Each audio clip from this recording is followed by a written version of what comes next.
বরগুনার আমতলী পৌর শহরের বজ্র ফেলা হচ্ছে পায়রা নদীতে। এতে মারাত্মক হুমকির মুখে পড়েছে নদী ও নদী তীরবর্তী এলাকার পরিবেশ।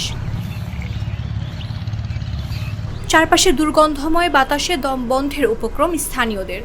পাশাপাশি নদীর পানি ব্যবহার করে নানা রোগে আক্রান্ত হচ্ছে এলাকাবাসী। স্থানীয় লোকজন, নদীর উপকূলে যারা বসবাসকারী লোকজন আছে, তারা এই পানিটা ব্যবহার করতে পারতেছে না। অনেক সময় দেখা যায় বাধ্য হয়ে তারা এই নদীর উপরেই তারা নির্ভরশীল।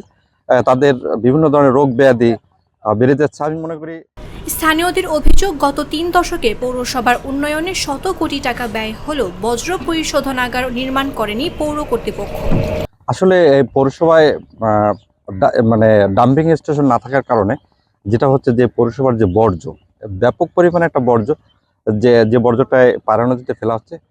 জানা যায় ১৯৯৮ সালের ২৩ আগস্ট আমতলী পৌরসভা প্রতিষ্ঠিত হয়। ২০১৫ সালে এটি প্রথম শ্রেণীর পৌরসভায় উন্নীত হয়। প্রায় ৭.৭৫ বর্গ কিলোমিটার আয়তনের এই পৌরসভায় ৩৩,০০০-এর অধিক মানুষের বসবাস। পৌর এলাকায় প্রতিদিন গড়ে প্রায় ১৬ টন বজ্র তৈরি হয়। সরেজমিনে দেখা গেছে পায়রা নদীর তীরে বজ্রের স্তূপ। আমতলী পানি উন্নয়ন বোর্ডের সংলগ্ন ব্লকের পায়রা নদীর তীর ঘেঁষে পরিচ্ছন্নতা কর্মীরা ময়লা ফেলেছেন। পৌর শহরের সকল বজ্র ফেলা হচ্ছে এই নদীতে। এদিকে কাক, মুরগি, কুকুর সেগুলো ঘাটাঘাটি করছে, বজ্র নদীর স্রোতে ভেসে যাচ্ছে। খোলা স্থানে এমনভাবে বজ্র ফেলায় দুর্গন্ধে অতিষ্ঠ স্থানীয়রা। এই জায়গায় মনে করেন ময়লা হালাইয়া পৌরসভা থেকে নিয়ে আসে, হালাইয়া আবার মনে করেন চলে যায়। নির্ধারিত কোনো স্থান নাই যে এই স্থানে ময়লাটা ফালাইয়া তারপর আগুন দিয়ে দেবে। এজন্য নদীরও ক্ষতি হইতে আছে, যারা লেবার আছে তাদের পেটের সমস্যা হইতে আছে, ঠিক আছে, আরো ইত্যাদি আশপাশের বাড়িঘরের ক্ষতি হইতে আছে।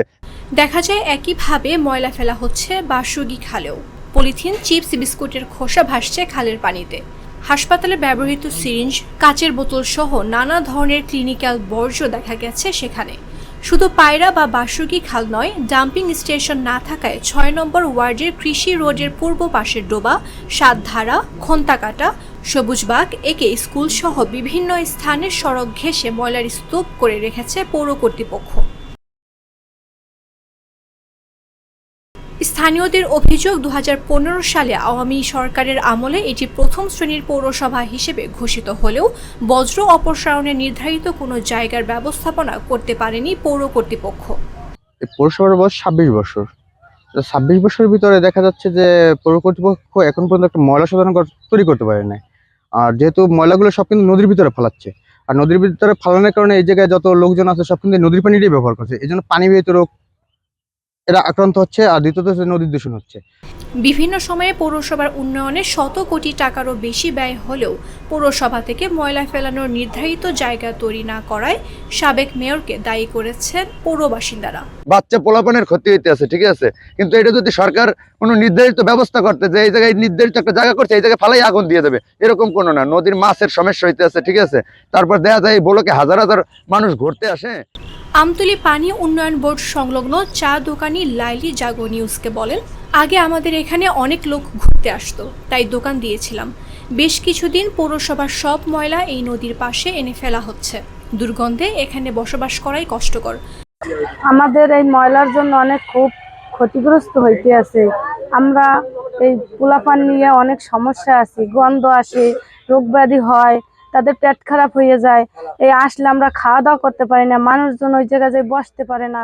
এ বিষয়ে স্থানীয় সরকারের উপপরিচালক ও বরগুনার অতিরিক্ত জেলা প্রশাসক অনিমেষ বিশ্বাস জাগো নিউজকে বলেন, প্রত্যেক পৌরসভায় সরকারি নির্দেশনা অনুযায়ী নিজস্ব বজ্র ব্যবস্থাপনা কেন্দ্র থাকতে হয়।